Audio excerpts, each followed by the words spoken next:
pemberdayaan atas Surabaya masyarakat dan desa. Yang saya hormati Bapak Koordinator P3D Kabupaten Maros beserta TA P3D, ya, Kepala Desa dan Lurah yang sempat hadir. Yang saya hormati Ketua UPK ex PPN Kecamatan Maros Baru. Yang saya hormati para Ketua BPD, Ketua LPM, serta penerima SPP, hadirin yang hadirat yang tidak sempat saya sebut satu persatu. Bisa mengenai penyimpangan SPP dan akan dimasukkan dalam penggabungan Bundes antar desa atau Bundes bersama. Salah sebentar akan dibahas. Lalu pula kita kirim salam. Bapak sekalian, sehubungan dengan surat permintaan untuk penempatan kegiatan dari Dinas Pemberdayaan Masyarakat dan Desa, khususnya di Kecamatan Maros Baru ini, berikan waktu untuk mengadakan suatu kegiatan yang akan dilakukan. Dari kegiatan ini, alhamdulillah kita sudah bisa ada waktu, ada ruang untuk melakukan kegiatan ini. Mudah-mudahan sebentar adanya pembahasan dari koordinator P3MD bisa memberikan pencerahan dan apa maksud tujuan daripada penggabungan ex-PPM rally ke Bundes bersama. Itu sebentar ada penjelasan dan insya Allah sebentar Pak Kadi sendiri akan hadir di tempat ini. Beliau sudah menuju ke acara pada hari ini. Saya buka dengan resmi. Assalamualaikum warahmatullahi wabarakatuh. Yang terhormat Bapak Camat Maros Baru, yang saya hormati Bapak Kepala Bidang Pemberdayaan Dinas PPD Kabupaten Maros, yang saya hormati para kepala desa, yang saya hormati para pengurus, dan mungkin ada di antaranya ex pengurus BPM Mandiri Pedesaan, PK BPM Mandiri Pedesaan. Kali ini sesuai dengan undangan bahwa dalam rangka pembentukan UPKAD, agenda utama kita adalah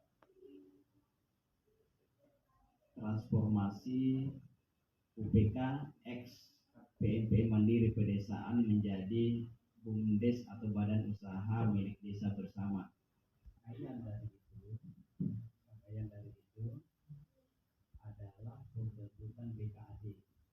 Kenapa? Karena kalau kita mau melakukan kerjasama, namanya kerjasama, maka harus didahului dengan adanya sebuah wadah, yaitu sebuah badan kerjasama antar desa.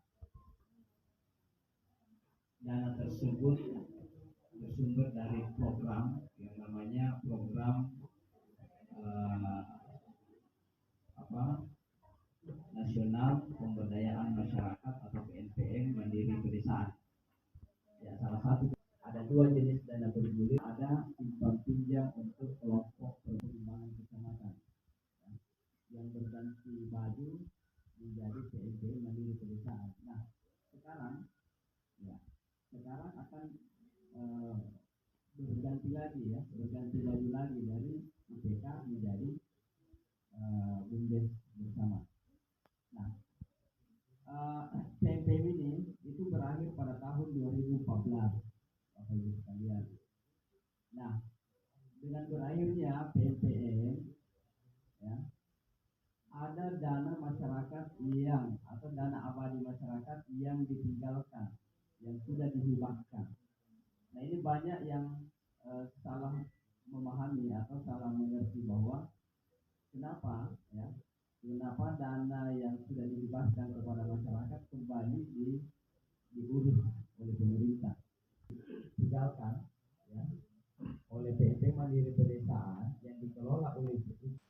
selaku atau pendamping di PNPM Mandiri Pedesaan ya.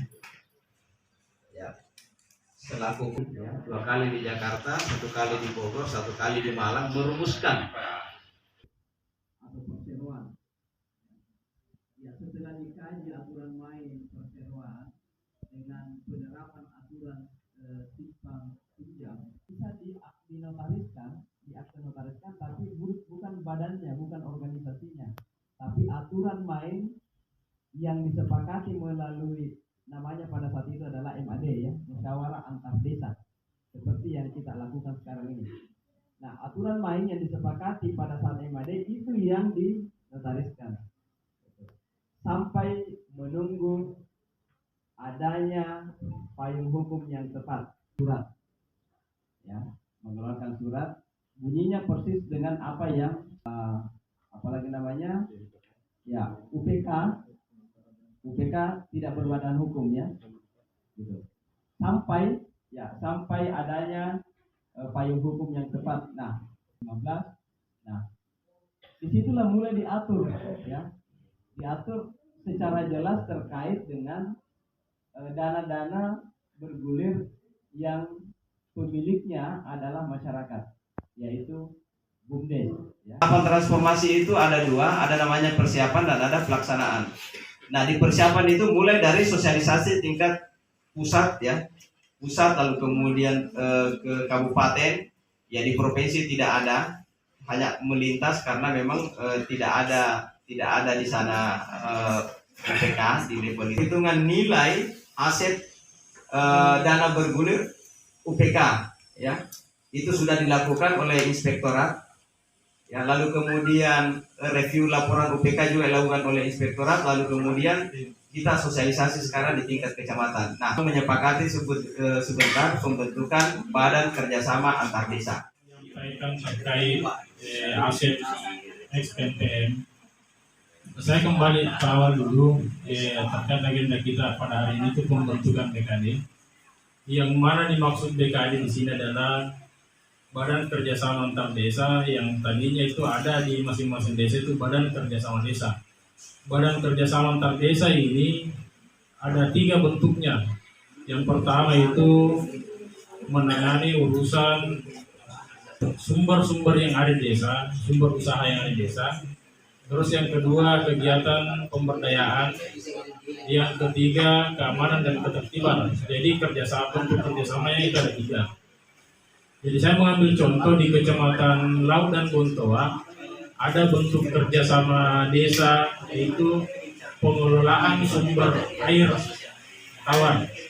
Jadi desa yang bekerja sama di sini desa Bontomaranu dengan Bonto Bahari. Jadi yang artinya kita di PMD dengan adanya pembentukan BKD ini, maka kedepannya ada pula legalitas yang muncul dari kerjasama desa tersebut. Tapi kerjasama desa ini tidak terbatas hanya kepada antar desa. Seperti contoh di Jawa itu dia sudah bisa kerjasama antar desa dengan pihak PDAM. Salah satu contoh di sini desa itu mengambil tagihan air masyarakat. Jadi kerjasama dengan PDAM terkait biaya penagihan. Jadi ada keuntungan yang didapatkan di dalamnya yang diatur dalam bentuk kerjasama. Itu namanya kerjasama dengan pihak ketiga. Desa menyalurkan produk dengan kota atau dengan rata. Itu salah satu bentuk kerjasama juga. Jadi terkait tingkat kerjasama yang dilakukan oleh desa, kalau lihat sifatnya dalam desa, dalam kecamatan ataupun lintas kecamatan itu masih di tingkat pendek. Desa yang di Kecamatan Melawa dengan desa di Kecamatan Lapri itu lintas kabupaten, maka tingkatannya itu sampai MOU pada tingkat bupati. Jadi itu tadi bentuk-bentuk kerjasama desa, yang mana kedepannya kalau BKD ini terbentuk, kalau tidak salah Pak di dalamnya itu ada Bundesma Pak ya. Jadi Bundesma itu bagian daripada DKD itu sendiri. Jadi DKD itu ada unsurnya itu ketua, sekretaris, bendahara. Terkait kelompok-kelompok kerja di dalamnya itu kembali kepada bentuk kerjasama desa itu sendiri, apa yang mau dibentuk, apa yang mau dilakukan. Seperti simpang pinjam ada juga kelompok dalamnya. Jadi itu terkait nanti Bundesma itu transformasinya UPK ke Bumdesma. Jadi berdasarkan hasil review inspektorat tahun tanggal 15 Juni 2022, saldo per Desember Rp993.258 dengan rincian saluran Rp216.227.678. Piutang SPP Rp1.517.211.256 4.326. Nilai buku inventaris Rp3.649. Yang menjadi permasalahan dari dana tersebut terdapat kredit macet SPP 258.455,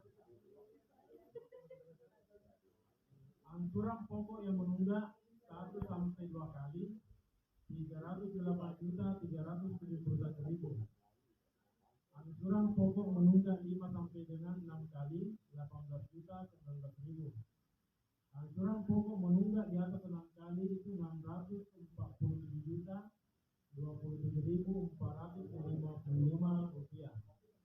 Jadi itulah tadi hasil review inspektorat terkait aset SPP. Untuk selanjutnya saya serahkan ke Pak yang ditanyakan. Sendiri, mengancam sendiri. Saya kan kebetulan waktu saya dulu camat, saya masih mendapatkan program PPM ini. Saya bahkan lupa Spar itu terlibat langsung dulu itu sampai di desa. Kalau ada tagihan atau macet, saya juga itu turun bersama, saya libatkan polsek supaya ya minimal para nasabah ini betul-betul ada keyakinan. Kalau waktu itu kan orang merasa ya kalau dari pemerintah pasti nanti diputihkan, kalau tidak ada diputihkan. Bahkan waktu itu saya ingat saya ada dipenjarakan waktu itu, ada dipenjarakan yang di Simpang, yang di Desa Tanete. Dia menggunakan KTP palsu, dia tinggal 5 coba baru dia ternyata mendapatkan KTP lagi double dengan alamat di Tanete. Waktu itu kan KTP kan KTP manual, belum KTP elektronik, jadi masih kemungkinan terjadi.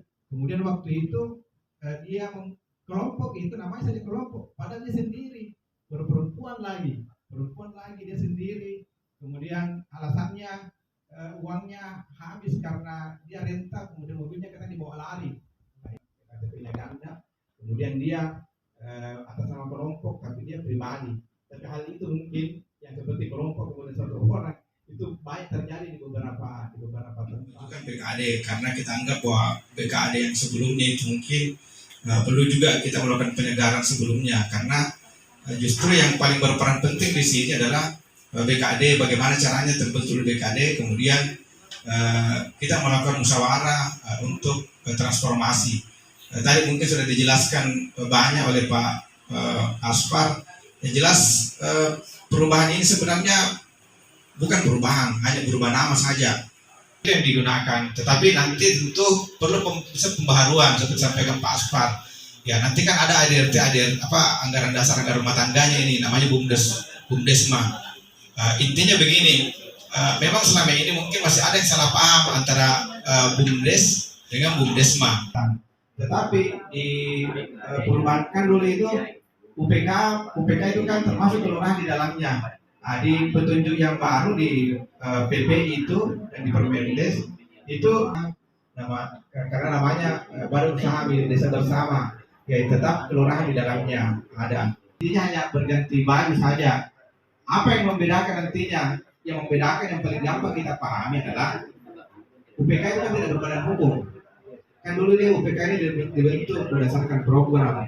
Pak Desa Majangan mungkin juga paham. Berbadan hukum nantinya karena tetap nanti didaftarkan di Kementerian Hukum dan HAM. Itu bedanya. Ada BKAD, secara otomatis bagian dari kami pengurus, khususnya mungkin di desa Pak Desa dan Pak Lurah, bagian dari penanggung jawab. Dengan adanya penanggung jawab ini, apakah PMPM ini melaksanakan kan tadi sudah disebut bahwa dia hanya ganti nama, personel tetap dan sama. Apakah dengan maksudnya di dalam naungan BKAD ini tetap menjalankan ADRT yang sudah diolah sedemikian rupa tanpa mungkin melibatkan desa kembali duduk bersama bagaimana apakah kita verifikasi ulang, karena kita sudah ada beberapa ada dua naungan di sini ex-PMPM dengan desanya itu. Nah, apakah dengan saya ulangi, kemudian tugas yang sebelumnya tetap dijalankan tanpa ada keterlibatan desa dalam verifikasi ada di sini. Jadi bicara PMPM selesai, karena memang program PMPM ini kan sudah tidak pedesaan. Ini yang mau bertrans BUMDesma. Nah, kalau hanya ganti nama, berarti seluruh aturan main yang sudah dijalankan itu sama. Lalu kemudian apakah tidak ada verifikasi dan lain sebagainya? Itu tetap melakukan hal itu. Jadi ketika dia menjadi anggaran dasar, anggaran rumah tangganya yang selama ini tidak kalau Nanti terpanik. Jawabnya dari mana? Reklamasi. Hukum ini sisa di. Kedua dari Reklamasi, yang ketiga boleh masuk. Kita mendengar itu siapa di antara mereka yang bakal kita jadikan ketua. Kepala desa dengan pengurus BPK, hasilnya itu dengan Pak Lurah ya, hasilnya itu nanti sampaikan saja suratnya untuk di SK-kan. SK camat juga ya. Kedua sekretaris bendahara. SK camat juga. Ya, cuma nanti hasilnya itu disampaikan nanti formatnya nanti ada di bidang ini dengan berita acara musyawarah sendiri terbataskan. Jadi dua nanti jadikan dasar di situ supaya kalau ditanya kenapa dia, ya memang dua kali musyawarah. Ada musyawarah hari ini, ada musyawarah terbatas. Musyawarah hari ini menetapkan bahwa mandatnya diberikan ke Pak Camat, Pak Desa dengan pengurus UPK, atau ada tambahan lainnya silahkan kembali Pak Camat di momen yang lainnya. Jadi memperhatikan berita acara hasil pertemuan hari ini dan berita acara nanti pertemuan